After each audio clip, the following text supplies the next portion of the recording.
चळवळीतील आपले महत्वाचे कणा आहेत. रक्तदान शिबिर संयोजक, रक्तदाता, रक्तपेढी कर्मचारी आणि रक्तपेढी ही एक साखळी आहे. आपली रक्तसेवा व्यवस्थित सुरू राखण्यासाठी यातील प्रत्येक घटक अत्यंत महत्वाचा आहे. आत्ताच या 30 वर्ष पूर्ण झाल्यानंतर आता जे रक्तदान सेवा चळवळीतील काही अद्ययावत तंत्रज्ञान आलेली आहेत आणि आता आपल्याला ही आपलं रक्तसेवा अद्ययावत करणं गरजेचं आहे. याच महिन्यामध्ये साधारणतः आपण आपला महत्वाकांक्षी असा रक्तदान रक्त घटक रक्तसेवा रक्त घटक विघटन प्रकल्प कार्यान्वित करत आहोत. या दृष्टिकोनातून आपली जवळपास 80 लाखाची मशिनरी आपल्याकडे येऊन तयार आहे. आता शिबिर संयोजन हे एक आपलं जबाबदारीचं कार्य आहे आणि हा जेव्हा प्रकल्प आपण चालू करणार आहोत तेव्हा आपण आतापर्यंत प्रत्येकाला एक होल ब्लड म्हणून एक पिशवी देत होतो, पण आता तेच रक्त आपण घेतल्यानंतर 4 घटकांमध्ये विभाजित करून आपण 4 जणांची सेवा देऊ शकणार आहोत. पण ही सेवा देताना आपल्याला रक्तदान शिबिर संयोजक आहेत यांचा यात एक महत्वाचा रोल राहणार आहे. आपल्याला कॅम्पची संख्या वाढवायला लागणार आहे, कारण हा प्रकल्प जो आहे त्या प्रकल्पाबद्दल माहिती आपले अध्यक्ष देतीलच, पण ह्याच्यामध्ये आपल्याला कॅम्पची संख्या वाढवली तरच आपल्याला अधिक काळ अधिक कार्यक्षम पद्धतीने हा प्रकल्प कार्यान्वित करता येईल. आता यापुढील या कार्यक्रमाचे प्रास्ताविक करण्यासाठी मी आमचे जे मित्र आहेत अविनाश घोलप यांना निमंत्रित करतो.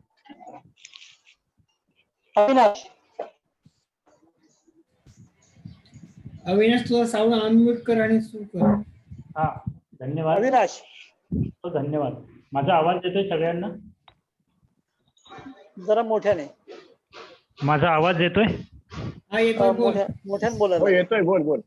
बरं, धन्यवाद माधवजी. आपण सगळ्यांचं स्वागत केलेलं आहे. शिबिर संयोजकांशी आज खऱ्या अर्थानं आपण हा संवाद साधतोय आणि त्या अनुषंगाने बरेच आपले जे हितचिंतक आहेत, आपले सगळे कार्यकर्ते आहेत, ते देखील आजच्या या झूम मीटिंगमध्ये सहभागी झालेले आहेत.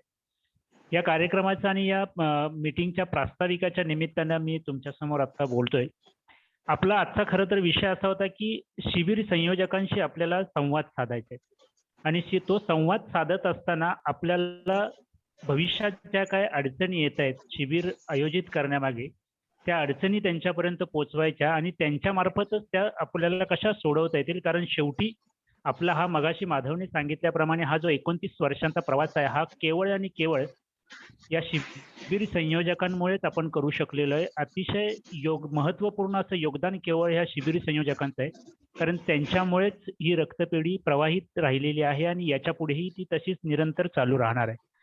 आज आपण सगळेजण कोरोनाच्या पार्श्वभूमीवर या कोरोना महामारीला आपण सगळेजण सामोरे जातोय आणि ह्याला सामोरे जात असताना आपल्या पुढे या कोरोनाने अनेक आव्हानं देखील उभी केलेली आहेत आणि त्याच्यातलं सगळ्यात पहिलं आव्हान असं आहे की आपल्याला रक्तदान शिबिर आयोजित करण्यामागे बऱ्याच अडचणी या कोरोनाच्या पार्श्वभूमीवर येत आहेत, ज्यामध्ये प्रामुख्याने असं होईल की मुळात आता कोरोनाच्या पार्श्वभूमीवर हे जे लॉकडाऊन झालंय किंवा या गेल्या वर्षी जे लॉकडाऊन झालं होतं त्याच्यामुळे जे आपले रक्तदाते आहेत ते जाणीवपूर्वक रक्तदान करण्यासाठी बाहेर पडायला तसे धजावत नाहीत, कारण शेवटी कुणाच्या प्रत्येकाच्या मनात एक भीतीचं वातावरण आहे.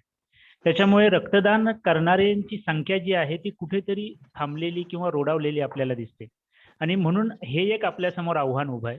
दुसरं आपल्यासमोर आव्हान उभं असं आहे की आता जो शासनाने नवीन यावर्षी जो आता एक नियमावली काढली किंवा एक जो आदेश काढलेला आहे की 18 वर्षापासून पुढे 45 वर्षापर्यंतच्या सगळ्यांनाच मोफत लसीकरण दिलं जाणार आहे आणि ऑलरेडी 45च्या पुढच्या आहेत त्यांना लसीकरणाची मोहीम सुरू देखील झालेली आहे. तर आता रक्तदान करताना आपल्याला अडचण काय येते की एकदा जर का ही जी लस आहे, ही कोरोना प्रतिबंधक जी लस आहे, ही लस आपण घेतली की किमान 28 दिवस आपल्याला रक्तदान करता येत नाही. त्याच्यामुळे ऑलरेडी जे 45च्या पुढचे आपले काही रक्तदाते आहेत ज्यांनी कोरोनाची लस घेतलेली आहे त्याच्यामुळे त्यांचं आता रक्तदान थांबलेलं आहे. म्हणजे त्यांचं जे काही आपण शिबिर आयोजित करणार होतो रक्तदानाचं ते कुठेतरी थांबलेलं आहे. त्याच्यानंतर आता 1 मे पासून 18 वर्षापासून पुढे 45 वर्षापर्यंतचे लोकांना रक्तदान लसीकरण होणार आहे. त्याच्यामुळे त्यांना देखील आता पुढे जर का एकदा त्यांनी लस घेतली की किमान 28 दिवस त्यांना रक्तदान करता येणार नाही. त्याच्यामुळे ही दुहेरी आव्हानं आता आपल्याला कोरोनाच्या पार्श्वभूमीवर आहेत आणि त्यामुळे आपल्याला शिबिर आयोजित करण्यामध्ये अनेक अडचणी निर्माण झालेल्या आहेत.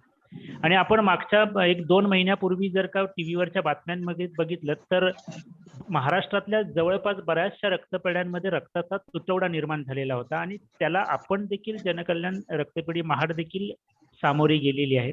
परंतु आपल्या आजूबाजूच्या जे काही रक्तदाते आहेत त्यांचा आपल्या जे आपली सगळी कर्मचारी वर्ग आहे, आपले जे सगळे लोक आहेत त्यांचा चांगला त्यांच्याशी रॅपो असल्यामुळे बऱ्याचशा रक्तदात्यांनी इथे येऊन रक्तदान केलेलं आहे आणि या कोविडच्या काळात देखील आपण जास्तीत जास्त रुग्णांना रक्त पुरवू शकलेलो आहे. त्याच्यामुळे ही देखील एक कुठेतरी समाधानाची बाब आहे. परंतु ह्या कोरोनाच्या पार्श्वभूमीवर मग ही जी काही आपल्याला आव्हानं आलेत रक्तदान शिबिर आयोजित करण्याची, मग त्याला आपल्याला काय करता येईल म्हणून आज ही आपण शिबिर संयोजकांशी संवाद साधतोय की खऱ्या अर्थाने हे जे सगळे शिबिर संयोजक आहेत यांच्यापर्यंत हा एकदा मेसेज पोहोचला की जेणेकरून लसीकरण झाल्यानंतर आपल्याला रक्तदान करता येणार नाहीये, तर मग लसीकरण करण्याच्या अगोदर रक्तदात्यांनी रक्तदानाचा जर का एक वेगळा विचार मनात ठेवून जर का रक्तदान केलं तर कदाचित भविष्यात आपल्याला जी येणारी रक्ताची आव्हानं आहेत ती कुठेतरी संपतील किंवा त्याला कुठेतरी आपण अडवण्याचा किंवा त्याला कुठेतरी आपण सामोरे जाण्याचा प्रयत्न करू शकू, म्हणून हा तुमच्याशी संवाद साधतोय आम्ही.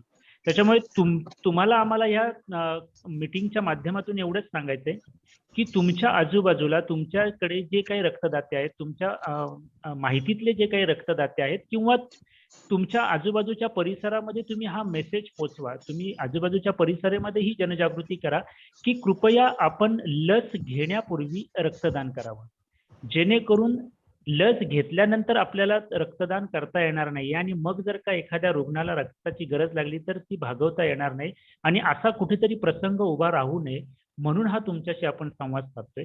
आणि या संवादातून तुमच्या देखील काही अडचणी असतील तर त्या देखील आपण आमच्याशी शेअर कराव्यात, जेणेकरून आम्हाला देखील त्याच्यावर काय वेगळा पर्याय काढता येईल हा देखील आपला विचार आहे. आणि बाकीची माहिती रक्तदान आपल्या रक्तपेढीची माहिती तर माधव डाकवेंनी आपल्याला दिलेली आहे. आपण जे पुढे कंपोनंट सुरू करतोय त्याची देखील आपल्याला माहिती दिलेली आहे. पुढे आपण रक्तदानातून वेगवेगळे 4 घटक वेगळे करतोय, जसं की प्लाझ्मा असेल तो आपण वेगळा करतोय. तर अशाही काही गोष्टी आहेत की ज्या तुमच्यापर्यंत माहिती असाव्यात, कारण तुम्ही जरी शिबिर संयोजक असलात तरी तुम्ही आमच्या या रक्तपेढीचे कुठेतरी एक सभासद आहात, आमच्या हितचिंतक आहात, आमच्याच फॅमिलीतले तुम्ही आहात.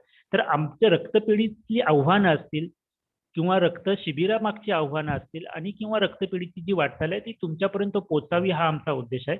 म्हणून प्रास्ताविकाच्या माध्यमातून मी तुम्हाला ही एवढीच माहिती देतोय आणि तुमच्याकडून काही प्रश्नांची आम्हाला अपेक्षा आहे की जेणेकरून तुमचे काही प्रश्न आमच्यापर्यंत पोहोचवावेत आणि तुमच्या शंकांचं निरसन व्हावं. धन्यवाद. धन्यवाद अविनाश. आताच अविनाशने आपल्या प्रास्ताविकामध्ये आपल्याला रक्तपेढीचं कार्य आणि आता आपण पुढच्या येणाऱ्या आव्हानांचा आपल्याला साधारणतः परिचय करून दिलेला आहे. आपले परिचित असलेले श्री रवींद्र शिंदे आमचे जे PRO आहेत, जनसंपर्क अधिकारी, हे आपल्याला रक्तपेढीचं साधारणतः जे काही वर्षभरातला अहवाल आहे साधारणतः तो आपल्याला देत आहे. ती आकडेवारी आपण पाहिली तर साधारणतः आपल्याला पुढे जायला मदत होईल. मी रवींद्र शिंदे यांना विनंती करतो ज्यांनी आपली माहिती द्यावी. नमस्कार. सर्वप्रथम सर्वांना महाराष्ट्र दिनाच्या हार्दिक शुभेच्छा. आणि आपल्याला सगळ्यांना माहितीच आहे कुठंतरी कोणाला तरी तुमची गरज आहे, त्यामुळे रक्तदान करणे हे गरजेचं आहे. पण हे रक्तदान करत असताना आपल्याला सर्वांना माहिती आहे की रक्तपेढी वारंवार रक्ताची गरज आहे, किती गरज आहे, काय आहे, ह्याची आकडेवारी आपल्या सर्वांना माहित असणे गरजेचं आहे. आणि रक्तपेढी म्हणून आपण हे तुम्हाला सांगणं हे कर्तव्य आहे आमचं. तर आपण एक आढावा घेऊ. गेल्या वर्षी 2019 मध्ये आणि 2020 मध्ये बघितलं तर 2019 मध्ये 176767 हे आपण कलेक्शन केलेलं आहे. तेच आपण 2020 मध्ये 2763 जवळपास 1000 ह्या रक्तपिशव्या अधिक संकलन कराव्या लागल्या. याचं कारण म्हणजे वाढती मागणी. आणि वाढती मागणी बघितली तर आपल्या भागात आता पुणे मुंबई या ठिकाणी आपले जे पेशंट आहेत त्यांना ट्रीटमेंट मिळू शकत नाही, म्हणून त्यांनी स्थानिक लेवलवर ही ट्रीटमेंट चालू केलेली आहे. अशाने आपण बॅगा पुरून देणे हे आपलं कर्तव्यच आहे आणि हे कर्तव्य पार करताना हे तुमचं सहकार्य हे रक्तपेढीला वारंवार लाभतच आहे. त्यामुळे हे माहिती असलेली आकडेवारी किती संकलन झालंय हे आपल्याला मी सांगितली. तेच आपण डिस्ट्रीब्युशन बघितलं तर 1597 होतं 2019 मध्ये, ते 2020 मध्ये 2567 हे चांगलं रक्त संकलन झालेलं आहे. असंच ह्या वर्षी सुद्धा आपल्याला रक्त संकलन करायचं आहे आणि हे रक्त संकलन चालू आहे. म्हणजे ह्या वर्षी सुद्धा आपण 1000 रक्तपिशव्या जास्त वितरण केलेले आहेत आणि हे रक्तदान शिबिर आपण गेले 12 तालुके या रक्तदान शिबिरामध्ये या 12 तालुक्यात आपण रक्तदान शिबिर घेतो. तर आपण गेल्या वर्षात हे आव्हान करत असताना आपल्याला 44 नवीन रक्तदाते हे आपलं रक्तदान शिबिर घेणारे आयोजक भेटलेले आहेत आणि त्यांनी आपल्याला चांगलं सहकार्य केलेलं आहे.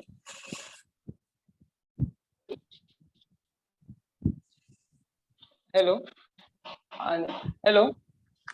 आणि हे रक्तदान शिबिर करत असताना आपण जर मागचे रक्तदान शिबिर बघितले तर ते 38 ते 40 रक्तदान शिबिर ह्याने आपल्याला रिपीट रक्तदान केलेले आहे. हॅलो आणि हे आपण बघितले तुलना आपण रक्तदान शिबिरं गेल्या वर्षी घेतली तर गेल्या वर्षी 2019 मध्ये 28 रक्तदान शिबिरे झाली, ही 2020 मध्ये 52 रक्तदान शिबिरे महाडमध्ये झाली. तेच आपण दापोलीचं जर बघितलं ग्राफ मध्ये तर दापोलीमध्ये रक्तदान शिबिर 1 होतं आणि तेच आपण 2020 मध्ये 7 रक्तदान शिबिर केले. म्हणजे आपल्याला सगळीकडून दापोली, महाड असो, खेड असो, पोलादपूर असं ह्या 12 तालुक्यातून आपल्याला रक्तदान शिबिर चांगला सपोर्ट भेटतोय आणि काही भागात अजून रक्तदान शिबिर घेण्याची गरज आहे. म्हणजे पाळी, श्रीवर्धन, माणगाव ते आपण लवकरच इथे रक्तदान शिबिर घेऊ. माणगाव तालुक्यात जरी दिसले 6 रक्तदान शिबिरे तरी तिथे जे गोरेगाव विभागाचे रक्तदान शिबिर आहेत आणि असंच आपल्याला काही भागात जर रक्त शॉर्टेज पडलं तर आपण जाऊन सातारा, पालशेत आणि अलिबाग या ठिकाणी जाऊन सुद्धा रक्तदान शिबिर घेतलेली आहेत आणि आपण ही गरज पुरवलेली आहे. आणि त्यांचं जर संकलन बघितलं तुम्ही तर महाड तालुक्यात आपण 1200 रक्तपिशव्या संकलित केलेल्या आहेत गेल्या वर्षी. तेच दापोली तालुक्यात आपण 350 केलेले आहेत. रोहामध्ये जवळपास 200, तेच खेडमध्ये 250 बॉटल आणि असे काही ठिकाणी 50, 200, 100 असं आपण रक्तदान शिबिर संकलन केलेलं आहे. आणि जरी काही रक्तदान शिबिरांची संकलन संख्या कमी असेल 25, 30, 40 तरी या कोविड काळात त्यांचा मोलाचा वाटा आहे. कारण रक्तपेढीला सर्व रक्त सुगरण रक्त पुरवणे हे सर्वांचंच काम आहे. त्यामुळे त्यातूनच आम्ही रक्तपेढीने आव्हान सुद्धा केलेलं कोविड काळात आणि त्यातून मुख्यमंत्र्यांनी सुद्धा आवाहन केलं. या काळात राजकारणी पक्ष जे असतील सर्वच पक्षीय त्यांनी आपल्याला मोलाचं सहकार्य केलेलं आहे आणि त्यांनी आपल्या आपल्या तालुका पातळीवर रक्तदान शिबिर आयोजित करून ही आपली गरज भागून काढलेली आहे. तसेच काही सामाजिक संस्था आहेत, काही सामाजिक मंडळ आहेत यांनी सुद्धा रक्तदान शिबिराचं आयोजन केलं. त्यातून शिक्षक संस्था आहेत, काही शिक्षण आता जरी बंद असतील तरी त्यांनी रक्तदान शिबिराचं आयोजन केलं आणि त्यांनी वर्षातून 2 वेळा. काही कंपन्या बंद आहेत त्या कंपन्यांनी असं केलं की रक्तपेढीत येऊन त्यांचे डोनर पाठवून रक्तदान शिबिर आयोजित केली. मध्ये आपल्या महाड MMA मध्ये सुद्धा रक्तदान शिबिराचं आयोजन केलं. त्यांनी प्रत्येक कंपनीतील 2-2, 4-4 असे रक्तदान पाठवून 50 रक्तदात्यांना तिथं आयोजित केलं आणि रक्तपेढी यशस्वी केली. सुरुवातीच्या काळात आपल्याला माहितीच असेल की सोशल डिस्टन्स पाळायचंय, मास्क वापरायचंय. त्या काळात सुद्धा काही मंडळाने रक्तपेढीत 10-10 डोनर पाठवून आपल्याला दररोज रक्तदान शिबिर घेण्यात आली आणि त्यांनी सोशल डिस्टन्स, मास्क आणि सगळं नियमाचं पालन करून संपूर्ण रक्तदान शिबिर यशस्वी केली. आणि त्यातूनच काही मंडळांनी सुद्धा रिपीट रक्तदान शिबिरं घेतलेली आहेत. काहींनी आपल्याला या वर्षी 150 बॉटल केलेल्या आहेत. तर रक्तपेढीचे ह्यातलं बोलता येईल की दापोली तालुक्यात 155 बॉटलचं रक्त संकलन रक्तदान शिबिर यशस्वी झालं ह्या वर्षी. म्हणजे रक्तपेढीच्या इतिहासातलं सर्वात मोठं रक्तदान शिबिर घेण्यात आलं. त्याच वर्षी ह्या वर्षी सुद्धा आपण जर बघितलं तर रक्तपेढीच्या इतिहासातलं जास्त रक्त संकलन सुद्धा झालेलं आहे आणि जास्त वितरण सुद्धा झालेलं आहे. हे करत असताना आपल्याकडे काही थॅलेसेमिया पेशंट आहेत महाडमध्ये आणि आपल्या महाड, माणगाव, दापोली किंवा इतर विभागातून सुद्धा चिपळूण, पेण किंवा रोहा या विभागातून सुद्धा काही थॅलेसेमिया पेशंट आहेत. यांना आपण ह्याच्या अगोदर आपल्याकडे 7 पेशंट होते, तेच गेल्या वर्षी आपल्याकडे 15 पेशंट झाले. तर त्यांना आपण मागच्या 2019 मध्ये 76 रक्तपिशवी वितरण केलं, मोफत त्यांना आपण देतो. त्या वर्षी ते 140 वितरण केलं. त्यातून काही गरजू पेशंट आहेत रुग्ण त्यांना बॅग रक्तपिशवी ही परवडली नाही अशी सुद्धा आपण त्यांना 36 रक्तपिशव्या 2019 मध्ये दिल्या. त्या 2020 मध्ये 55 रक्तपिशव्या वितरण केलेले आहेत. आणि त्यातूनच काही आपले रक्तदाते आहेत ज्यांनी आपले कन्सेशन कार्ड असतात, सवलत पत्र दिलेले असतात, त्यांचा वापर सुद्धा केलेला आहे. त्यातील 2019 मध्ये 223 कन्सेशन कार्डचा वापर झालेला आहे. 2020 मध्ये 268 कार्डाचा वापर झालेला आहे. ही गरज भरून आपण फ्री देतो किंवा काही देतो, ही गरज आपल्या स्थानिक किंवा इथल्या पातळीवर जे काही दानशूर लोक आहेत त्यातून आर्थिक मदत करतात. त्या आर्थिक मदतीमधनं आपण ही त्यांना बॅगा दिल्या जातात. आणि ह्याचं पुढचं हे आहे ते आमचे माधव सर, डाकवे सर हे आपलं तुम्हाला पुढं सूचित करतील. त्यांनी सांगतील की त्याने पुढं. नमस्कार, धन्यवाद रवी. आमचे जनसंपर्क अधिकारी रवी शिंदे यांनी आपल्याला एक साधारण आकडेवारी दिलेली आहे. या आकडेवारीमधून आपल्याला गेल्या वर्षीच्या रक्तपेढीच्या समोरील आव्हानांची कल्पना आलेली आहे. गेल्या वर्षी कोविड सारखी एक आव्हानात्मक परिस्थिती असताना सुद्धा तर आपल्या जनकल्याण रक्तपेढीने आपल्या सगळ्या सेवाभावी रक्तदाते आणि सेवाभावी शिबिर संयोजक यांच्या माध्यमातून इथल्या भागातली सर्व जी गरज आहे ती पुरवण्याचा प्रयत्न केला. आता आपला जो मुख्य प्रश्न आहे तो आहे की भविष्य काळात आपल्या समोर काय आव्हानं असणार आहेत. मग त्या दृष्टिकोनातून रक्तपेढी समोरील आव्हानं, शिबिर संयोजकांसमोरील आव्हानं त्याचा आपण साधक बाधक चर्चा करणार आहोत. मी धनंजय परांजपेंना विनंती करतो की यांनी साधारणतः कल्पना सगळ्यांना द्यावी आणि कुणाच्या मनात जर प्रश्न असेल तर प्रश्नही विचारायला हरकत नाही. नमस्कार, मी धनंजय परांजपे. रक्तदान चळवळी येणाऱ्या कालावधीतील रक्तदान चळवळी समोरील आव्हाने आता आपण प्राथमिकदृष्ट्या जर विचार केला तर त्यामध्ये आपल्याला तात्कालिक आणि कायम स्वरूपाची अशा प्रकारच्या दोन स्वरूपाचा त्याच्यामध्ये विचार केला पाहिजे. आता आपण विचार करताना तात्कालिक आव्हानांचा विचार करू. तात्कालिक आव्हानांचा विचार करताना कोविडच्या कालावधीमध्ये आपण 1 वर्षाचा कालावधी सर्वांनी आपल्या जीवनात अनुभवला. आताही तो अनुभव आता थोडासा कमी जास्त प्रमाणात आताही अनुभव घेतच आहोत. गेल्या वर्षाची वाढलेली रक्ताची मागणी आणि रक्ताचा पुरवठा या बाबतीत आपण काही प्रमाणात यशस्वी झालो असं म्हणायला हरकत नाही. काही त्याच्यामध्ये तुटवडा राहिला असेल, कोणाला काही कमी जास्त मिळाला असेल, अशा पद्धतीची घटना वर्षात 1-2 वेळा होऊ शकतात आणि होतातही. पण त्याच्यावर आपण जास्तीत जास्त लोकांची मागणी पूर्ण करण्याचा आपण प्रयत्न करत आहोत. रक्तदान चळवळीमध्ये सगळ्या समाजाचा सहभाग हा जेवढा महत्वाचा आहे, सगळ्या सामाजिक संस्थांच्या कामामध्ये तो महत्वाचा असला पाहिजे. रक्तदान शिबिर संयोजकांचा महत्वाचा रोल म्हणजे रक्तपेढी आणि रक्तदाते त्याच्या मधला जो दुवा म्हणून रक्तदान शिबिर संयोजक काम करतात. तर त्यांना काही विषय अवगत असावेत, रक्तपेढीचे कायदेविषयक आणि बाकी रक्तदान या विषयात ते चळवळीत काम करतात, तर चळवळीतल्या कार्यकर्त्याला त्या विषयातली थोडी माहितीही असावी, असाही त्यातला हा एक प्राथमिक उद्देश आहे.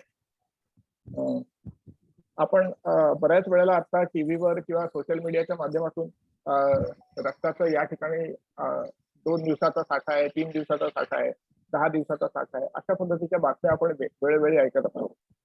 समाज माध्यमांवर त्याचं आवाहन केलं जातं, लोक उत्स्फूर्तपणे त्याला प्रतिसाद देतात आणि मग त्यावेळेला एकाच वेळेला भरपूर शिबिर संयोजक किंवा हे अशा माध्यमाला प्रतिसाद म्हणून असेल किंवा खरंच रक्तदानाची गरज आहे म्हणूनही असेल, दोन्ही वेळेला मग अशा वेळेला बऱ्याच वेळेला लोक आवाहन करतात, त्याला प्रतिसाद म्हणून मग लोक येतात आणि म्हणतात की आम्हाला आता रक्तदान शिबिर करायचंय.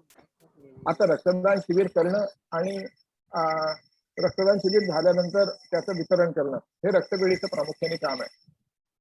हे सगळं करत असताना त्याचा पुरेसा रक्तसाठा उपलब्ध ठेवणं हे रक्तपेढीचं काम आहे.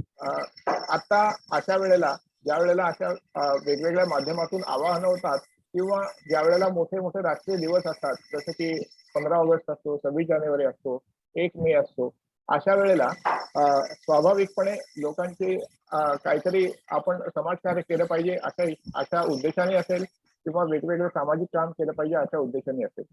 लोकांची रक्तदान शिबिरासाठीची मागणी खूप जास्त असते. एकाच वेळेला जास्त रक्तदान शिबिरं करणं कोणालाच शक्य नाही. एक तर मर्यादित आपल्याकडे कर्मचारी वर्ग आणि उपलब्ध रक्ताचा साठा आणि आपले स्थानिक गरज या सगळ्याचा विचार करून आपण रक्तदान शिबिराची वार्षिक रचना करत असतो. रक्ताचा मेजर कॉम्पोनंट ज्याला आपण म्हणता येईल की ज्याला आता आपण सध्या होल ब्लड मध्ये काम करतो, येणाऱ्या 15-20 दिवसाच्या कालावधीमध्ये आपण त्याचं कॉम्पोनंट सेपरेशन करून 4-5 घटकांमध्ये वेगवेगळं वितरण करणंही आपल्याला शक्य आहे. प्रामुख्याने ते घटक असतील PRC म्हणजे पॅक रेड सेल्स, दुसरा असेल FSP म्हणजे फ्रेश फ्रोझन प्लाझ्मा, तिसरा असेल प्लेटलेट आणि चौथा असेल क्रायोप्रेसिपिटेट. हे असे वेगवेगळ्या आजारांमध्ये लागणारे वेगवेगळे घटक आहेत की जे प्रामुख्याने तसेच वितरित केले पाहिजे. इतके दिवस आपल्याला स्थानिक पातळीवर शक्य होत नव्हतं, पण येणाऱ्या 15-20 दिवसाच्या कालावधीत लायसन्सिंग प्रोसिजर ऑलमोस्ट आपण कम्प्लीट झाले. त्यामुळे येणाऱ्या कालावधीत आपण ते पूर्ण करू असं मला वाटतं. हे सगळं करताना आपण मग मेजर कॉम्पोनंटचा आपण विचार केला की तो होल ब्लड, त्याचं शेल्फ लाईफ फक्त 35 दिवस आहे. बऱ्याचशा लोकांना ह्यातल्या माहिती असेल, कारण का रक्तदान चळवळीमध्ये ते लोक काम करणारे लोक आहेत. पण 35 दिवसात जर त्या रक्ताचा योग्य वापर झाला नाही तर ते रक्त फुकट जातं किंवा टाकून द्यायला लागतं. असं वर्षातनं काही वेळेला होतं देखील. साधारण असा तोही कॉम्पोनंट आपला साधारण 3-4 टक्क्याच्या आसपास सगळं डिस्कार्डिंग आहे की ज्याच्यामध्ये पॉझिटिव्ह टेस्टिंग आणि एक्सपायर्ड बॅग अशा दोन्ही पद्धतीचं आपल्याकडे एकत्र साधारण 4% रक्त आपल्याला एक्सपायर असेल किंवा ह्याच्यातलं म्हणून ते डिस्चार्ज करावं लागतं. कुठल्याही एखाद्याचं दान असेल ते आपण ज्यावेळेला स्वीकारतो ते त्यावेळेला अशा पद्धतीने ते एक्सपायर झालं म्हणून आपण ते टाकून द्यावं लागणं ही काही कोणासाठी रक्तदात्यासाठी काही चांगली गोष्ट नाही, व्हॅल्युएबल रक्तपेढीसाठी नाही आणि कोणासाठी असू नाही. त्या दृष्टीने आपला सर्वात जास्त असा प्रयत्न असतो की त्याचं योग्य पद्धतीने त्याचं रुग्णापर्यंत योग्य संकलित केलेलं रक्त रुग्णापर्यंत चांगल्या पद्धतीने वितरित करणं, त्या दृष्टीने आपण प्रयत्नही करत असतो.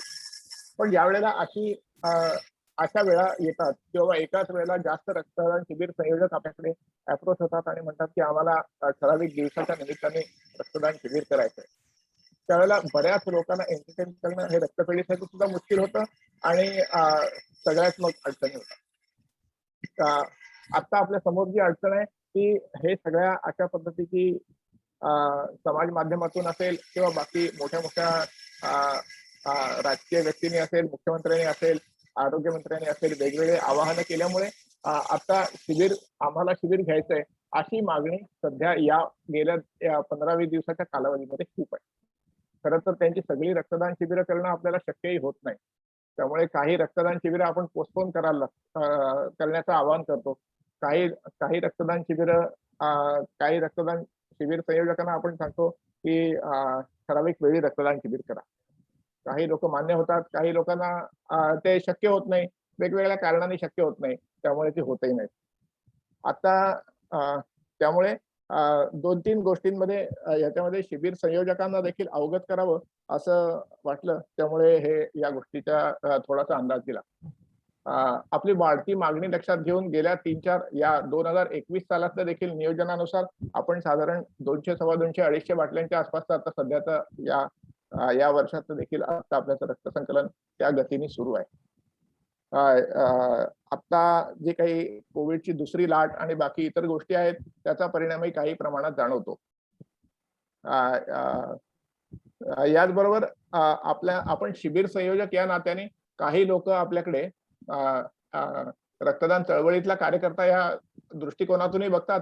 त्यामुळे काही लोक विचारतात की प्लाझ्मा दान आणि इतर गोष्टी अशा गोष्टी आपल्या त्या कानावर येत असतील आणि त्या संदर्भात आपल्याकडे काही विचारणा होत असेल तर त्या संदर्भातल्या योग्य आपण माहिती आपण देऊ शकतो. प्लाझ्मा दान या विषयातली माहिती आपल्याला आवश्यक वाटल्यास कोणी काही प्रश्न विचारले असतील तर त्या संदर्भातली आपण तयारी करू. बाकी आता याच्यामध्ये ज्या शास्त्रीय दृष्टिकोनातून 18 ते 45 वयोगटामध्ये जे काही रक्तदान आणि इतर या गोष्टी बॅन का केल्यात, कशा केल्यात आणि काय होणार आहे याविषयीची माहिती आपल्याला डॉक्टर सुकाळे देतील आणि त्यानंतर मग आपण या संदर्भातले काही प्रश्न आणि बाकी इतर काही गोष्टी असतील तर त्यांचा आढावा घेऊ आणि मग आपण पुढे जाऊ. धन्यवाद धनंजयजी.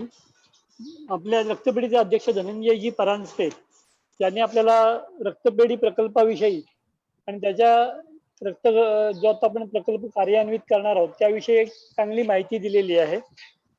यामध्ये साधारणतः आपल्याला जर काही प्रश्न असतील तर प्रश्न आपण त्या ठेवा. तोपर्यंत आपले रक्तपेढीचे कार्यवाह श्री राहुलजी सुकाळे आपल्याला 18 ते 44 यामध्ये जे आता लसीकरण होणार आहे त्याच्यात नेमकं काय आहे या बाबतीत माहिती देतील. मी राहुलजी सुकाळेंना विनंती करतो की त्यांनी माहिती द्यावी. राहुलजी, हॅलो राहुलजी.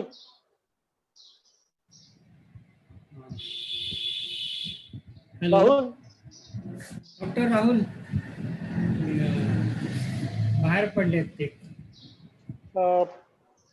तोपर्यंत कुणाला काही प्रश्न आहेत का या संदर्भात? तोपर्यंत आपण प्रश्नोत्तर चालू ठेवूया.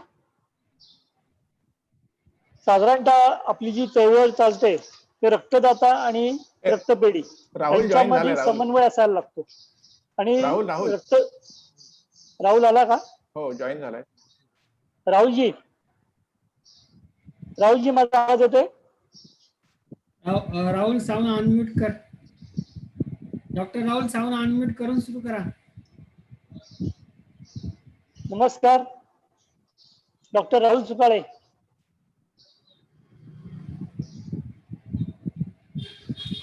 साऊंड अनम्यूट कर. साऊंड अनम्यूट कर राहुल.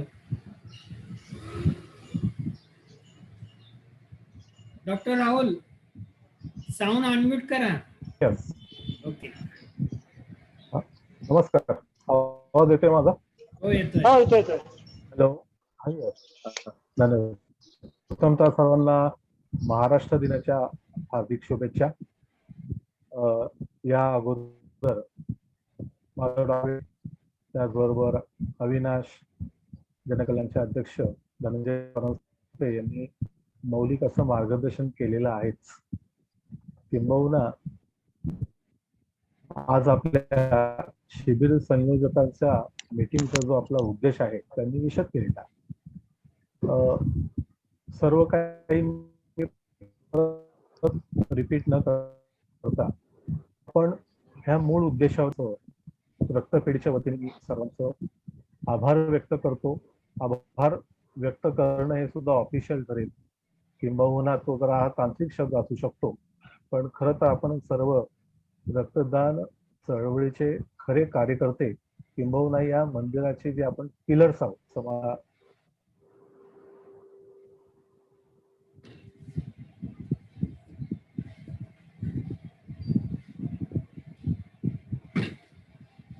हॅलो.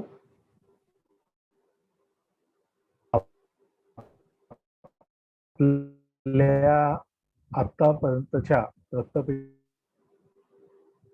हॅलो.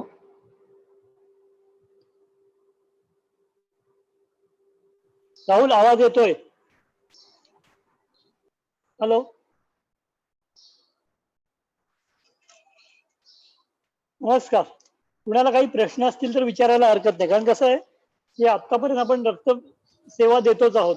काही जण शिबिर संयोजक रक्तपेढीत येऊन गेलेले आहेत, त्यांनी आपला प्रकल्प पाहिलेला आहे.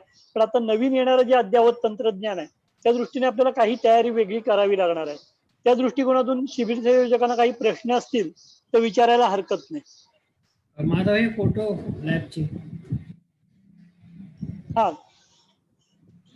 तोपर्यंत आपण आता जे आलेले नवीन मशिनरी आहेत त्यांचे फोटो पाहूया आणि त्याबद्दल आपल्याला धनंजय परांजपे यांनी माहिती द्यावी अशी मी त्यांना विनंती करतो.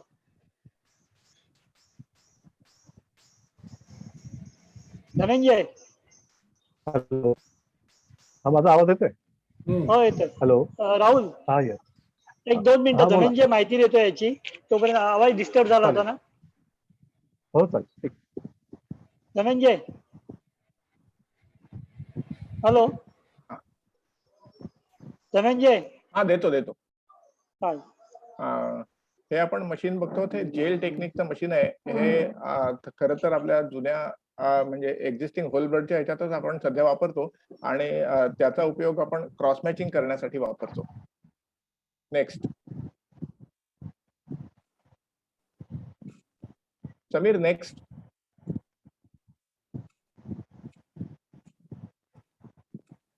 Sameer, next slide. 1 minute. Sameer next side. अरे हो जरा नेट 1च मिनिट. हा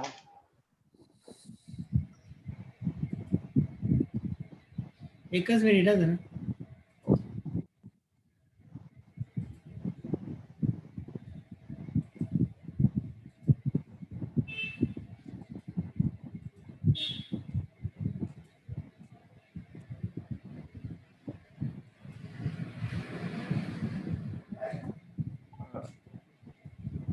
हे आता आपण मशीन बघतो ते क्वालिटी कंट्रोलिंगचं मशीन आहे की जिथे आपण रक्ताचे जे वेगवेगळे घटक करणार आहोत ते वेगळे घटक केल्यानंतर ते क्वालिटीला कंप्लाय करतात की नाही यासाठी याचा वापर केला जातो. नेक्स्ट. हे आता आपण 2 मशीन बघतो की जे आता आपण प्रिव्ह्यू ऑर्गॅनिक डोनेटेड बाय असं आपण जे तिथे म्हटलेलं आहे त्याला थॉईंग बाथ असं म्हटलं जातं की जो नॉर्मल कोर्स मध्ये आपण प्लाझ्मा -40 to -80 डिग्री याच्यामध्ये आपण साठवला जातो. तो प्लाझ्मा आपल्याला वितरित करताना नॉर्मल रूम टेम्परेचरला आणून द्यावा लागतो. तर त्यासाठी तो रूम टेम्परेचरला आणून देण्यासाठी तो थॉ करून द्यावा लागतो. त्यासाठीचं हे मशीन आहे. डाव्या हाताला आपण जे निळ्या रंगाचं मशीन बघतो त्याला लॅमिनार एअर फ्लो म्हणतात की ज्या एअर फ्लो खाली आपण ऍक्च्युअल सेंट्रिफ्यूज केलेल्या ब्लडच्या बॅग्स आहेत त्याच्यात रक्ताचे घटक वेगळे करण्याचं काम केलं जातं. त्याच्या आतमध्ये प्लाझ्मा एक्सप्रेसर आणि बाकी इतर मशीन त्याच्या आतमध्ये ठेवलेली आपल्याला दिसतात. Next. Next Sameer.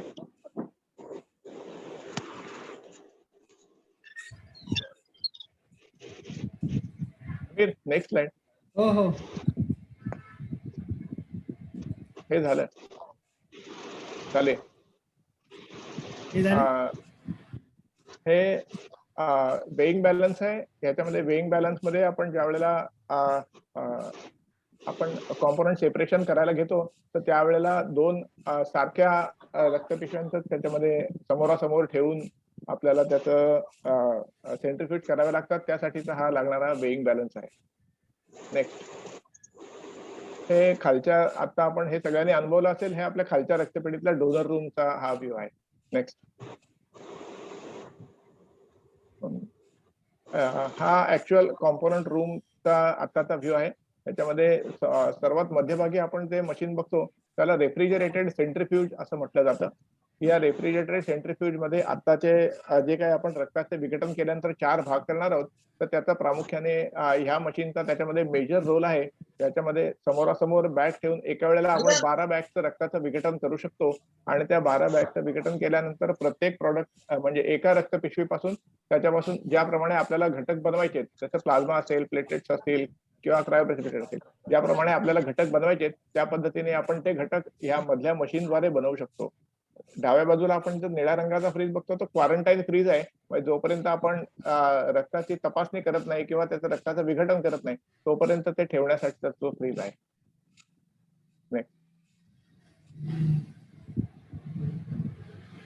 Okay. Sameer अजून 3 मोठे फ्रीज आहेत. हे एवढंच होतं माझ्याकडे स्लाइड. ओके. अजून थोडीशी त्याबद्दल सविस्तर माहिती देतो. याच्यामध्ये आपण जे 4 वेगवेगळे घटक निर्माण करणार आहोत त्याच्यामध्ये PRC म्हणजे पॅक रेड सेल्स, दुसरा त्याचं की ज्याचं शेल्फ लाईफ 35 दिवस असणार आहे. त्याच्यामध्ये FFP म्हणजे फ्रेश फ्रोझन प्लाझ्मा, त्या फ्रेश फ्रोझन प्लाझ्माचं शेल्फ लाईफ 1 वर्ष असणार आहे. तो प्रत्येक प्रोडक्टचे स्टोरेज कंडिशन वेगळं आहे, त्याचं शेल्फ लाईफ वेगळं आहे. फ्रेश फ्रोझन प्लाझ्माचं शेल्फ लाईफ आपलं 1 वर्ष असणार आहे. त्याचे स्टोरेज कंडिशन -40 to -80 डिग्री असणार आहे. त्यानंतर असेल प्लेटलेट्स की ज्या आपण बनवणार आहोत सध्या RDP म्हणजे random donor platelet. Random donor प्लेटलेटचं शेल्फ लाईफ फक्त 5 दिवस असतं. त्या 26 डिग्रीला आपल्याला नॉर्मल रूम टेम्परेचरला ठेवावे लागतात आणि पण त्या कायम शेक करत ठेवावे लागतात, कायम हलवत ठेवायला लागतात. असे 3 प्रोडक्ट आहेत. क्रायोप्रेसिपिटेट हा आयत्या वेळेला बनवून द्यायचा प्रोडक्ट आहे. त्याची रिक्वायरमेंट खूप कमी असते, पण ज्या वेळेला असते त्यावेळेला आपण तो प्लाझ्मा पासून तो बनवला जातो आणि तो एका रक्तपिशवीपासून साधारण 20 ते 30 ml पर्यंत क्रायोप्रेसिपिटेट आपण बनवू शकतो. ओके, आता राहुल आपल्याला बाकीची माहिती सांगेल. राहुलजी. राहुल जॉईंट होत आहे, डॉक्टर राहुल जॉईंट होत आहेत.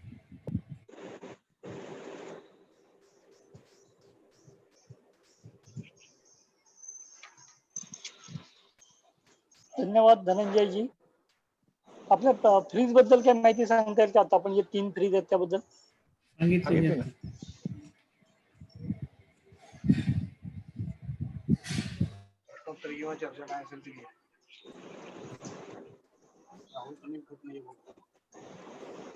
नमस्कार. साधारणतः आपल्याला आपला आता हा जो नवीन प्रकल्प आहे तो किती दिवसात कार्यान्वित होईल असा अंदाज आहे? 15-20 दिवसात व्हायला पाहिजे.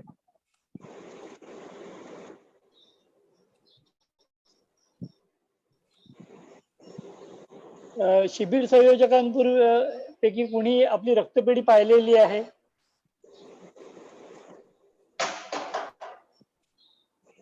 माझा आवाज सर्वांपर्यंत पोहोचतोय ना? पोचतोय, आवाज पोचतोय. दापोलीवरून बोलतोय शिगवण. हा बोला ना. हा, आम्ही पाहिलेले नाही. कधीतरी तुम्ही असा प्लॅन करू शकता की दापोलीतले आम्ही संयोजक असे 7-8 जण संयोजक आहोत वेगवेगळ्या संघटनेचे. त्यांना तुम्ही दाखवायला नेऊ शकता किंवा जेव्हा आपलं कॅम्प असतो त्यावेळेला सुद्धा एखादा प्रोग्राम करू शकतो आपण. नक्की करू. कॅम्प तर आपला दापोलीमध्येच होतो, पण तुम्हाला जेव्हा शक्य असेल तुम्ही एकत्र येणार असाल तर आपल्याला रक्तपेढी ती दाखवण्याची व्यवस्था लगेच करता येईल, काही प्रॉब्लेम नाहीये. ठीक आहे, म्हणजे ती व्यवस्था तुम्ही करणार असाल, नाही तर आम्हाला करावं लागेल. चालेल, आपण ते बोलून करूया, ठरवून त्याप्रमाणे करू. बरं, प्राथमिक आता प्रश्न असा आहे. हा, आता आपण फ्रॅक्शनेशन युनिट आणलंय बरोबर? हो. तर पहिल्यांदा आपण 1 बॉटल एका माणसाला देत होतो. हो. आता 1 पिशवी 4 माणसांना देऊ शकतो, है की नाही? हो. म्हणजे आमच्या रक्तदात्यांकडून अशाच सूचना किंवा अशा शंका येतात की 1 बाटली 4 माणसांना दिली की स्वाभाविकरित्या त्या बाटली किंवा पिशवीचा तो दर आहे, जो किंमत आपण घेतो त्याची, ती कमी होईल ना, किंवा काय त्याच्या संदर्भात काय आपलं धोरण आहे?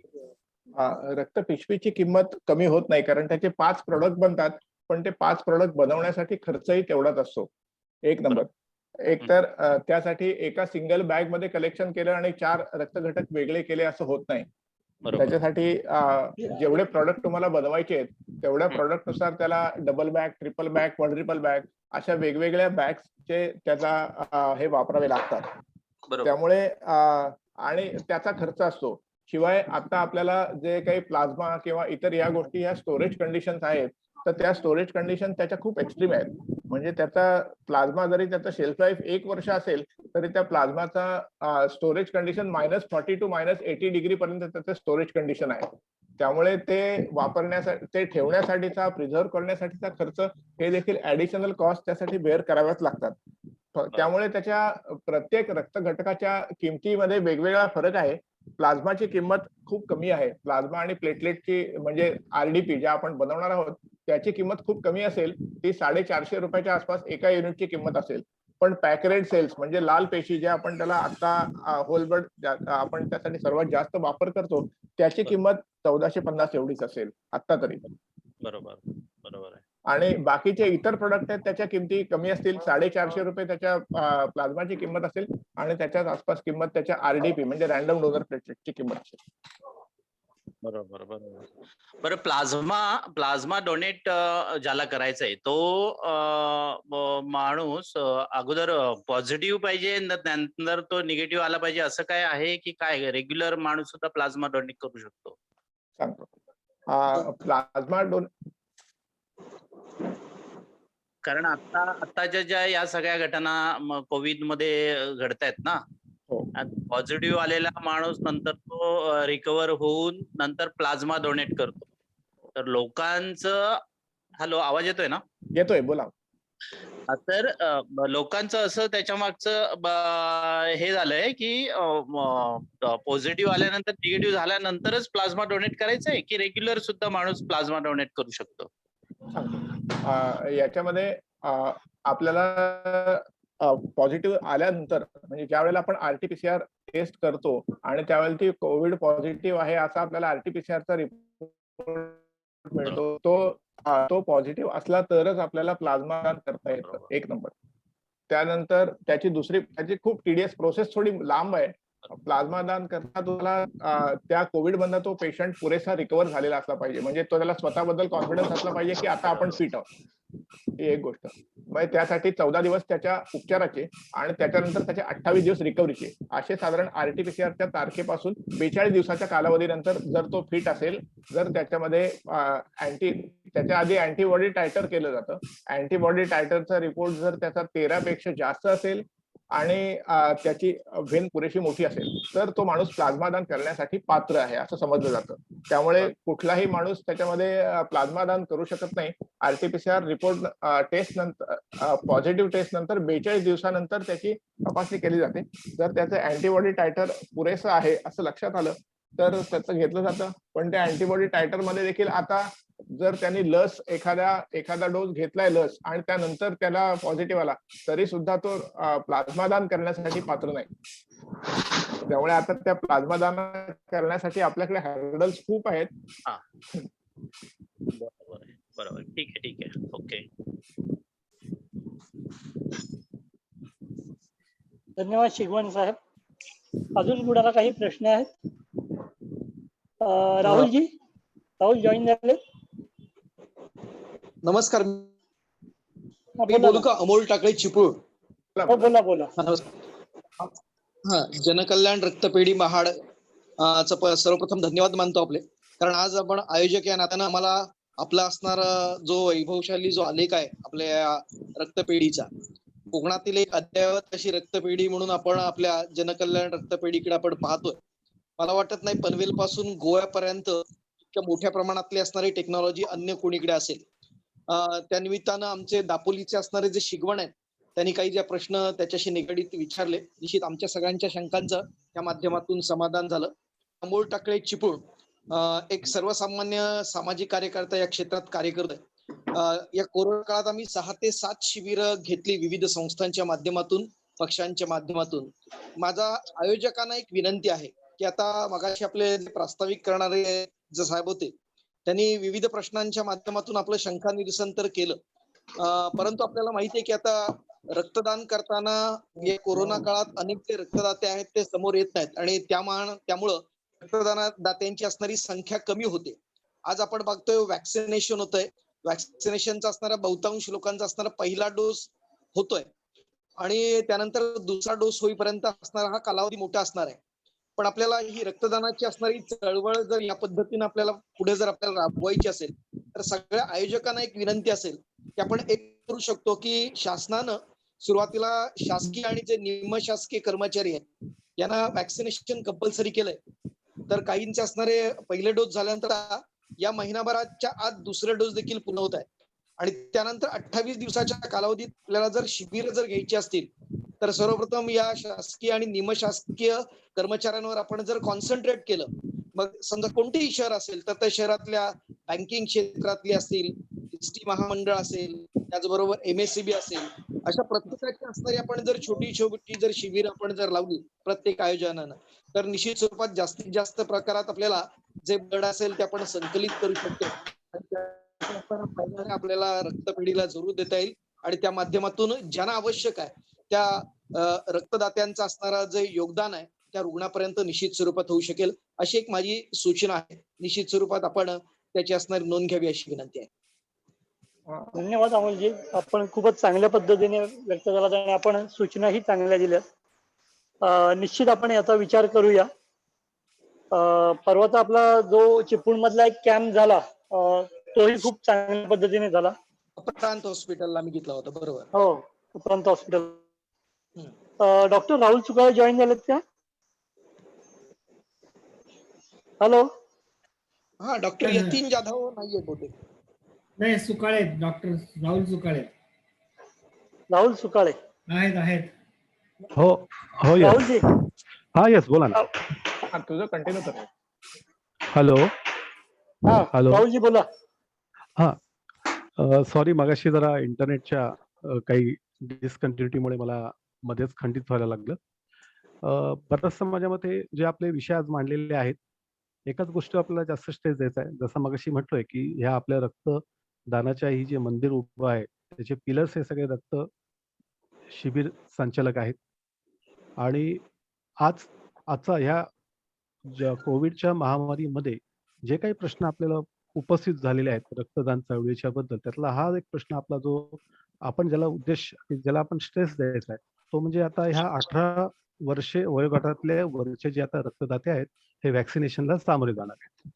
आणि आज ह्या झूम मिटिंगच्या द्वारे आपल्याला या प्रश्नाचा उकल व्यवस्थित पद्धतीने सोडवणं गरजेचं आहे.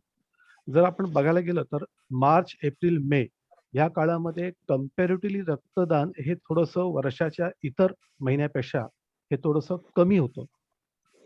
आणि दुसरी गोष्ट, याच महिन्यामध्ये आपल्याला रक्ताची गरज ही जास्त प्रमाणात भासते.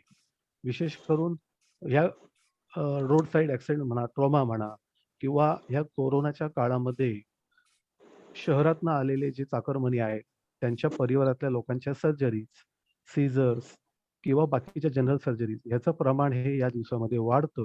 आणि त्यामुळे आपल्याला ह्या रक्तदान पिशव्यांचं संकलन हे जास्त करणं हे गरजेचं राहतं. मगाशी सर्व गोष्टीचा उहापोह झालेला आहे. कॉम्पाउंड सेपरेशनच्या बद्दल सुद्धा आपला उहापोह झालेला आहे. ह्या व्हॅक्सिनेशनच्या काळामध्ये आपल्याला हा संदेश, जे आपले रक्तदाते आहेत नेहमीचे, की जे नियमित रक्तदान करतात, जे नवीन रक्तदान करणारे आता रक्तदाते निर्माण होत आहेत, तर आपल्याला शिबिर संयोजकांच्या मार्फत जनकल्याण रक्त संकलन केंद्राचा हा संदेश जाणं गरजेचं आहे की प्रथमतः आपण रक्तदान करू आणि नंतर आपण व्हॅक्सिनेशन. व्हॅक्सिनेशनच्या 2 डोस मधला अंतर हे 4 आठवडे ते 6 आठवडे ते 8 आठवडे या दरम्यान असतं. त्यामुळे पहिलं व्हॅक्सिनेशन दिल्यानंतर 28 दिवस तो रक्तदाता टेम्पररी बार होतो. दुसऱ्या व्हॅक्सिनेशनच्या पिरियडमध्ये अजून तो 28 दिवस बार होतो. म्हणजे जवळजवळ आपल्याला 2 ते 2.5-3 महिने हा आपला हेल्दी रक्तदाता हा रक्तदान चळवळीपासून तात्पुरता बाद झालेला आहे. तर अशा वेळी आपल्याला आपल्या संयोजकांच्या माध्यमातून आपले जे नियमित रक्तदाते आहेत त्यांच्याजवळ व्हॉट्सअपच्या माध्यमातून किंवा सोशल मीडियाच्या माध्यमातून किंवा प्रत्यक्ष संवादाच्या मार्फत आपल्याला हा संदेश पर्क्युलेट करायचा आहे की व्हॅक्सिनेशनच्या अगोदर रक्तदान हा विषय जाणं गरजेचं आहे. 1.5-2 महिन्यामध्ये बऱ्याचशा गोष्टी या सुरळीत होतील, किंबहुना हा संदेश सुद्धा व्यवस्थित जाईल. आणि हा 2-2.5 महिन्याचा हा जो आता कालावधी आहे, जो आपला प्रश्न आपल्या पुढे उभा राहिलेला आहे, तो सोडवण्यामध्ये आपल्याला मदत होईल असं मला या दृष्टीने वाटतंय. धन्यवाद. माधव. धन्यवाद राहुलजी. आता नागोठणे चिपळूण या भागात आपली काही अद्ययावत हॉस्पिटल आता झालेली आहेत आणि आपल्याला सातत्याने इथे काही प्लॅन सर्जरी होत आहेत आणि सातत्याने आपल्याला रक्ताची गरज भासते आहे. आपले कॅम्प पण खूप चांगल्या पद्धतीने, म्हणजे राज्यभरात रक्ताचा तुटवडा जाणवत असतानाही जनकल्याण रक्तपेढीने गेले वर्षभर सातत्याने व्यवस्थित कॅम्प आयोजन करून आपली रक्ताची गरज भागवलेली आहे. यामध्ये अर्थातच सेवाभावी रक्तदाते, आपले तत्परतेने पुढे येणारे शिबिर संयोजक आणि आमचे PRO यांच्या समन्वयाने हे सर्व कार्य व्यवस्थित सुरू होत आहे. पण आता येणारा पुढचा जो काळ आहे तो अधिक आव्हानात्मक आहे. म्हणजे साधारणतः 14 ते 45 या वयासाठी आपली लसीकरण होणार आहे. याच्यात आपल्याला टप्प्याटप्प्याने कसं आपल्या रक्तदात्यांचं लसीकरण करून घेता येईल आणि त्याचपूर्वी त्यांच्याकडून रक्तदान करून घेता येईल याच्याबद्दल विचार विनिमय होणं गरजेचं आहे. या दृष्टिकोनातून जर आपल्याला कोणाला काही प्रश्न असतील तर आपण प्रश्न विचारले तर आपला एक संवाद त्या माध्यमातून चालू होईल. त्या बाबतीत काही कुणाला प्रश्न आहेत का? सर, आणखीन एक प्रश्न असा आहे की मगाशी आपण बोललो की 18 ते 45 या वयोगटातलं आपल्याला एक संधी आहे म्हणजे व्हॅक्सिनेशन होईपर्यंत. तर त्या तालुक्याचे असणारे जे लोकप्रतिनिधी असतील त्यांनी वृत्तपत्राच्या माध्यमातून व्हॅक्सिनेशन पूर्वी रक्तदान करावं असं जास्तीत जास्त जर आवाहन केलं तर निश्चित स्वरूपात हे जनसामान्यापर्यंत जाऊ शकतं आणि जास्तीत जास्त असणारे जे रक्तदाते आहेत या चळवळीमध्ये सहभागी होऊ शकतात असं मला वाटतंय. तर त्यासाठी लोकप्रतिनिधींचं प्रबोधन करणं ही काळाची गरज आहे. नक्कीच. तर धनंजयजी या बाबतीत काय सांगता येईल? नाही, या बाबतीत आपण बऱ्याचशा स्थानिक लोकप्रतिनिधींशी संपर्क करून या गोष्टींना सगळ्यांना अवेअर केलेलं आहे की आता 18 ते 45 या वयोगटातलं रक्तदान आता सुरू होतं, व्हॅक्सिनेशन सुरू होत आहे. तर त्यासाठी रक्तदानाचा कदाचित तुटवडा, पण हा तुटवडा आता आपल्याला 2 गोष्टी आहेत. एक तर 2 पद्धतीच्या व्हॅक्सिन्स आता आपण देणार आहोत.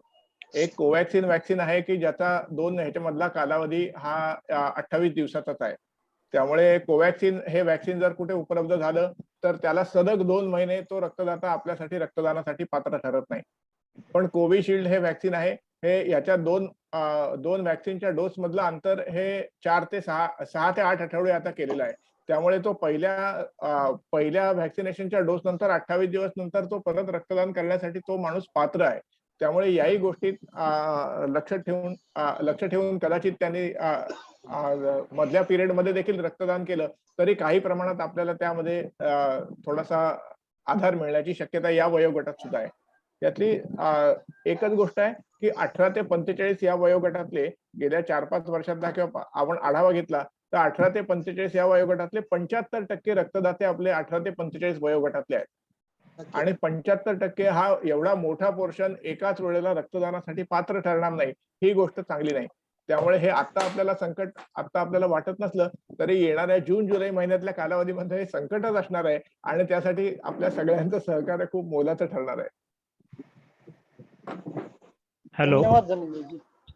हॅलो धनंजयजी, याच्यात मला एक असं बोलायचं आहे, मी अविनाश बोलतोय बोला. की आपण म्हटल्याप्रमाणे कोवॅक्सिनचा डोस घेतल्यानंतर 28 त्याच्यासाठी 45 दिवसानंतर दुसरा डोस आहे.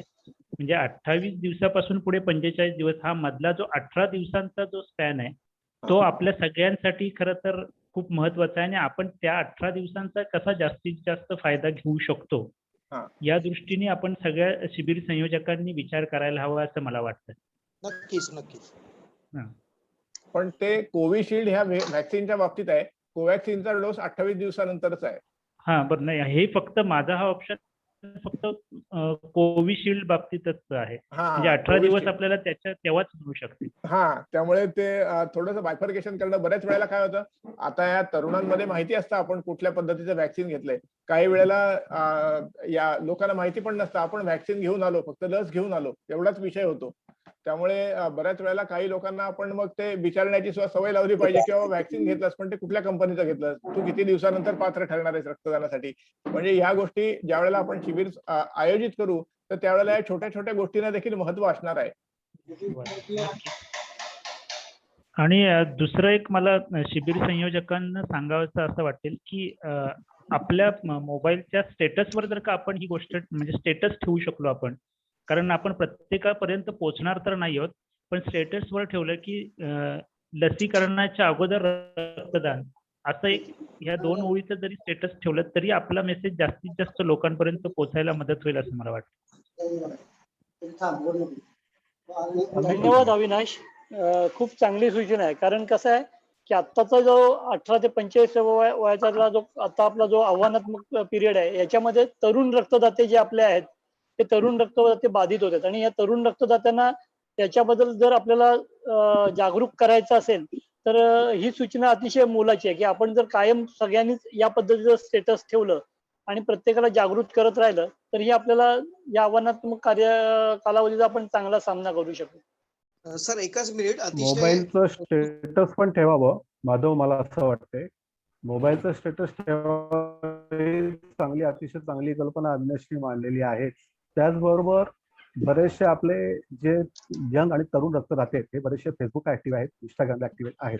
त्यांनी प्रत्येकाने जरी एक पोस्ट याबद्दल टाकली की अगोदर रक्तदान आणि नंतर व्हॅक्सिनेशन ही जर एक पोस्ट टाकली तरी ती फेसबुकच्या माध्यमातून इंस्टाग्रामच्या माध्यमातून त्याचा अजूनही चांगली जागृतीसाठी त्याचा माध्यम म्हणून वापर होऊ शकतो. नक्कीच. नमस्कार, मीत बोलतोय. हॅलो, बोल मीत, आवाज येतोय. जस्ट मी 3 ते 4 दिवसापूर्वीच मी पोस्ट शेअर केलेली बोला. आणि त्याच्यावरती एक पोस्टर पण बनवलंय हा. आणि ऑलरेडी मी 3-4 ग्रुपला शेअर केलेलं आहे की म्हणजे आता 1 तारखेपासून आपलं व्हॅक्सिन चालू होतंय यंग साठी. तर ऑलरेडी मी एक पोस्टर पण तयार केलंय त्यासाठी की जेणेकरून आपण प्रत्येक जण शेअर करू शकतो आपल्या वॉल वरती प्रत्येकाच्या स्टेटसला ठेवा, गरजेचं पण आहे. प्रत्येकाने ती पोस्ट करा. मी गरजेचं आहे. तुमच्यापैकी कोणाला तरी ते पोस्टर सेंड करतो, तुम्ही ते ग्रुपला हे करा, सेंड मला करा. मी तो व्हॉट्सअपवर पाठव. हा मी पाठवतो तुम्हाला. येस येस चालेल. फार चांगली कल्पना आहे आणि माझ्या मते जे आपण आता शिबिर संयोजक आहोत त्यांनी आपण सर्वांनी या गोष्टीची आपण दखल घेऊन त्याचा माझ्या मते राईट फ्रॉम टुडे जे आपण त्याचा वापर करूया आणि हे जे आता आलेलं ज्या महत्वाची जी गोष्ट आहे ते आपण त्याच्यावर चांगलं सोल्युशन काढण्याचा प्रयत्न करू. हॅलो नमस्कार. हा, बोला. मी रवी शिंदे बोलतोय PRO. माझं असं म्हणणं आहे की आता जरी आता आपला रक्तपेढी स्टॉक आहे, पण हे आपल्याला वारंवार स्टॉक अवेलेबल करून ठेवायला लागणार आहे. तर त्यासाठी आपण पुढं असं स्टेटस जे ठेवायचे ते आता ठेवल्यानंतर आता रक्तदानाचं प्रमाण खूप आहे, पण असं पुढे व्हॅक्सिन घेतल्यानंतर हे चालू राहिलं पाहिजे रक्तदान. त्यासाठी नाही, नक्कीच आता त्यासाठी- आपण सगळं लोक लस घ्यायचे म्हणून रक्तदानासाठी धाव घेतात अगोदर आणि ह्याची आपल्याला एक्सपायरी बघायला लागते. कारण 35 बॅगेची एक्सपायरी असते. लोक सगळेच रक्तदानासाठी धावतील आणि पुढं आपल्याला जेव्हा गरज आहे तेव्हा रक्त अवेलेबल नसणार आहे. त्यामुळे टप्प्याटप्प्याने सगळ्यांनी लस घ्यावी असंच माझं आव्हान आहे. त्यासाठी सर्व मी एक अजून मंडळांनी सूचना करतो की जी आपण ती पोस्ट बनवणार आहोत तर त्याच्यामध्ये अजून एक आपण ऍडिशन करू शकतो की जसं व्हॅक्सिनेशन पूर्वी रक्तदान असंही 2 व्हॅक्सिनेशनच्या मध्ये 28 दिवसानंतर रक्तदान करून व्हॅक्सिनेशनचा दुसरा टप्पा असंही आपण त्याच्यात म्हणू शकतो. त्यासाठी आपण व्हॅक्सिनेशनसाठी कोणाला थांबवण्याची आवश्यकता नाही. व्हॅक्सिनेशन पण आता तेवढंच गरजेचं आहे. त्यामुळे व्हॅक्सिनेशन आता करतील, पण व्हॅक्सिनेशन केल्यानंतर दुसरं व्हॅक्सिनेशन करायच्या आधी रक्तदान आणि नंतर व्हॅक्सिनेशनचा दुसरा टप्पा असंही आपण त्यात म्हटलं पाहिजे. नक्कीच. असं म्हणता येईल व्हॅक्सिनेशन नंतर 28 दिवसांनी रक्तदान. पण ते साधारणतः कुठलं व्हॅक्सिनेशन असेल त्याच्यावरती डिपेंड आहे ना. नाही कोविशिल्ड आपल्याकडे असेल किंवा major कोवॅक्सिन Covishield असलं कोविशिल्ड असलं तरी आपला नियम एकच आहे की एक व्हॅक्सिनचा डोस घेतल्यानंतर 28 दिवसानंतर. त्यामुळे उद्या जरी कोवॅक्सिन असेल तरी 28व्या दिवशी 29व्या दिवशी तो रक्तदान करून 30व्या दिवशी तो दुसरा डोस घेऊ शकतो. चांगली कल्पना आहे. त्याच्यात आता आपल्याला रक्तपेढी आणि शिबिर संयोजक या दोघांनाही समन्वयाने काम करावं लागणार आहे. अजून कुणाचे काही प्रश्न आहेत का? मला बोलायचंय. हा बोला ना. नाव सांगा प्रथम. मीत बोलतोय. हा बोल, मीत बोल. बोल. हा, मी बोल. हा, ज्याला आता कोविड झालाय पण त्याला काहीतरी आता किती दिवसाचा आहे की जो कोविड झाल्यानंतर किती दिवसांनी तो रक्तदान करू शकतो? कोविड झाल्यानंतर तो माणूस 42 दिवसानंतर रक्तदान करू शकतो. मॅक्सिमम 42 दिवस. हा म्हणजे 14 दिवस त्याचे उपचाराचे आणि त्यानंतर 28 दिवस रिकव्हरीचे. मिनिमम 42 दिवसाच्या नंतर. ओके. पण मग त्याला काही टेस्टिंग करावं लागेल का आधी? कोविडचं टेस्टिंग करण्याची आवश्यकता नाही. फक्त तो बाकी त्याचे पॅरामीटर सगळे नॉर्मल असले पाहिजेत रक्तदान करण्यासाठीचे. म्हणजे रक्तदानापूर्वी चेक करतो ते सर्व. तो ऑफिशियली ज्यावेळी तो कोविड पॉझिटिव्ह आहे त्या दिवसापासून 42 दिवस. बरा झाल्यानंतर 42 दिवस. ओके. बरोबर ना राहुलजी? कोविडचा रिझल्ट तो लागलेला आहे. हॅलो. हॅलो. मीतचा जो प्रश्न होता ऍडमिट झाल्यापासून RT-PCR च्या 42 दिवस की तारखेपासून डिस्चार्ज? 42 दिवस. RT-PCR ची तारीख हा डे 1 आहे ओके. आणि तो डे 1 पकडून 42व्या दिवसानंतर. नाही पण साधारणतः ऍडमिट जर 10 दिवस असेल पुढे. हा ना रिकव्हरी असेल त्याच्यानंतर 28 दिवसाचा काळ आहे ना. रिकव्हरी नंतर 28 दिवसाचा काळ आहे. नाही रिकव्हरी आहेच ना. त्यामुळे RT-PCR टेस्ट पॉझिटिव्ह आल्यापासून 42व्या दिवशी. 42 दिवस. धन्यवाद. टाकळे साहेब तुम्हाला काहीतरी बोलायचं होतं. अमोलजी. नमस्कार अमोलजी. हा नमस्कार. हा आपला काही प्रश्न होता आता? मगाशी प्रश्न म्हणजे आपण स्टेटसच्या संदर्भात मला वाटतं मगाशी आपण बोललो तर ते हा. करताना आपल्याला जनकल्याणच्या माध्यमातून काही टॅगलाईन्स आपल्याला जर टाकता आल्या आणि त्या हा. माध्यमातून आपण जर आवाहन केलं तर आणखीन एक आपल्या सगळ्यांच्या माध्यमातून एक एकमत होईल आणि सगळे जे आयोजक आहेत किंवा आम्ही जनकल्याणच्या अंडर आम्ही सगळेजण काम करतोय एक हा. एकजूट सगळ्या आयोजकांची या माध्यमातून होऊ शकते असं मला वाटतंय. नक्कीच नक्कीच ओके, चांगली त्याची सूचना आहे. टॅगलाईन आणि त्याची पोस्टर्स ही आपण तयार करून पाठवतो. Yes, yes. हा बरोबर. चालेल चांगली काही सूचना आहे. वाटतं काही टॅगलाईन्स आहेत त्या मी जरूर टाकू शकतो कारण आपण परवा जे चिपळूणला आपण घेतलं तर हो, आम्ही हो. चांगलं जवळपास आमची 138 पर्यंत आम्ही नोंदणी केली होती त्या ठिकाणी. हो हो मग ते करताना मी 5-6 असे वेगवेगळ्या टॅगलाईन्स काढून रक्तदानासाठी आम्ही लोकांना पण प्रोत्साहित केलं होतं. मग त्याची असणारी काही आहेत ते मला वाटतं मी शिंदे साहेबांकडे ते पाठवतो. हो मग हो त्या माध्यमातून आपल्याला त्याचा आधार घेता आला तर आपण निश्चित उपयोग करू. चालेल ना. ती तुमची पोस्टर्स ही खूप छान झाली होती. हो येस सर बरोबर. चालेल ती आपण सगळं शेअर नक्की करा पाठवतो. मग आपल्याला ती पाहता येईल. येस सर नक्की. हो चालेल. नमस्कार. अजून काही प्रश्न किंवा काही समस्या?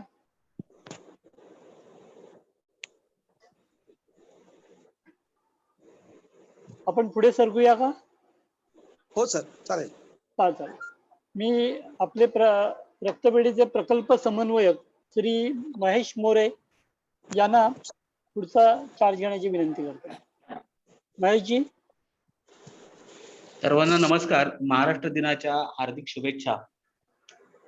आज जनकल्याण रक्तपेढीच्या मार्फत शिबिर संयोजकांची आपण झूम मीटिंग ही आयोजित केलेली आहे आणि या मीटिंग मध्ये उत्स्फूर्तपणे आपण सारेजण शिबिर संयोजक सहभागी झालेले आहात. अतिशय चांगल्या प्रकारे रक्तपेढीचं कार्य, रक्तपेढीची वाटचाल, भविष्यातील जे काही प्रोजेक्ट किंवा प्रकल्प आपण राबवणार आहोत, रक्त विघटन प्रकल्प असेल आणि या सर्व एकंदर जनकल्याण रक्तपेढीच्या वाटचालीमध्ये शिबिर संयोजकांचा असणारा जो सहभाग आहे, कारण त्यांच्या सहभागाशिवाय रक्तदान शिबिरही यशस्वी होत नसतात.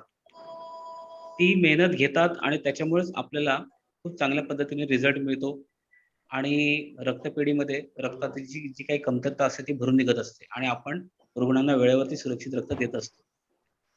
बऱ्याच शिबिरांमध्ये शिबिर संयोजकांचं कसब हे आम्हाला पाहायला मिळतं की ते खूप मेहनतीने लोकांपर्यंत पोहोचतात, लोकांना आवाहन करतात आणि त्या दृष्टीनं सुरक्षितपणे सगळे रक्तदान शिबिरं पार पडतात. एक आदर्श शिबिरं झालेली पाहायला बऱ्याचदा मिळतात. यामध्ये एक छानसा अनुभव असा पाहायला मिळतो की अनेक 18 वर्ष पूर्ण झालेली जी तरुण मुलं किंवा मुली आहेत त्यांचे पालक स्वतः या शिबिरांमध्ये त्यांना घेऊन येत असतात आणि रक्तदान करण्यासाठी ते प्रवृत्त करतात की हा अनुभव तुम्ही घ्या आणि भविष्यातले तुम्ही रक्तदाते बना. हे बघितल्यानंतर त्या संयोजकांना, शिबिर संयोजकांना धन्यवाद द्यावेसे वाटतात. कारण काय की नवीन रक्तदाते तयार करण्याचं काम हे आपण कुठून तरी हे ह्या रक्तदान शिबिरांच्या माध्यमातून करत असतो. आज जर 1992 पासून 2020-21 पर्यंत जर त्याचा प्रवास बघितला तर आपण साधारण 38,955 इतक्या रक्तपेशींचं संकलन केलेलं आहे. त्याच पद्धतीने त्याचं वितरणही झालेलं आहे. थॅलेसिमियाग्रस्त रुग्णांना आपण साधारणपणे 1470 पर्यंतच्या रक्तपिशव्यांचं वितरणही केलेलं आहे. 1992 पासून आजपर्यंत जर बघितलं तर 300 पेक्षा अधिक शिबिर संयोजक यांची नोंद आपल्याकडे आहे. त्यांची नियमित रक्तदान होत असतात. काहींची एका वर्षामध्ये 2-3 गरजेनुसार इमर्जन्सी रक्तदान शिबिरं पण होत असतात. तर या सगळ्या जगन्नाथाचा हा जो काही रथ आहे रक्तपेढी म्हणून, तो ओढण्यामध्ये आपल्या सगळ्यांचं खूप चांगल्या पद्धतीचं योगदान हे रक्तपेढीला मिळत आहे आणि त्याच्यामुळेच आपण ही रक्तदान जी चळवळ आहे ती चांगल्या पद्धतीनं आपण यशस्वी करतो आहोत. आज महाराष्ट्र दिनाच्या निमित्ताने आपण सारेजण सुमारे तास सव्वा तास या झूम मीटिंगमध्ये एकत्र आलेलो आहोत. अनेक चांगल्या प्रश्नांची प्रश्न विचारले गेले शिबिर संयोजकांकडून, त्यांना समर्पक उत्तरं सुद्धा दिली गेलेली आहेत. काही शिबिर संयोजकांनी रक्तपेढीला भेट देण्याबद्दल सुचवलेलं विचारलेलं आहे. आपण जरूर यावं, आपण इथलं सगळं कामकाज पाहावं, आम्हालाही बरं वाटेल. त्याच पद्धतीनं आता जे नवीन वॅक्सिनेशन प्रोग्राम जो काय आहे आणि त्याच्याबद्दल जाणीव जागृती अभियान हे आपल्याला राबवणं फार आवश्यक वाटतंय आणि त्याच्यामध्ये आपला सगळ्यांचा सहभाग त्याच हिरिरीनं असेल.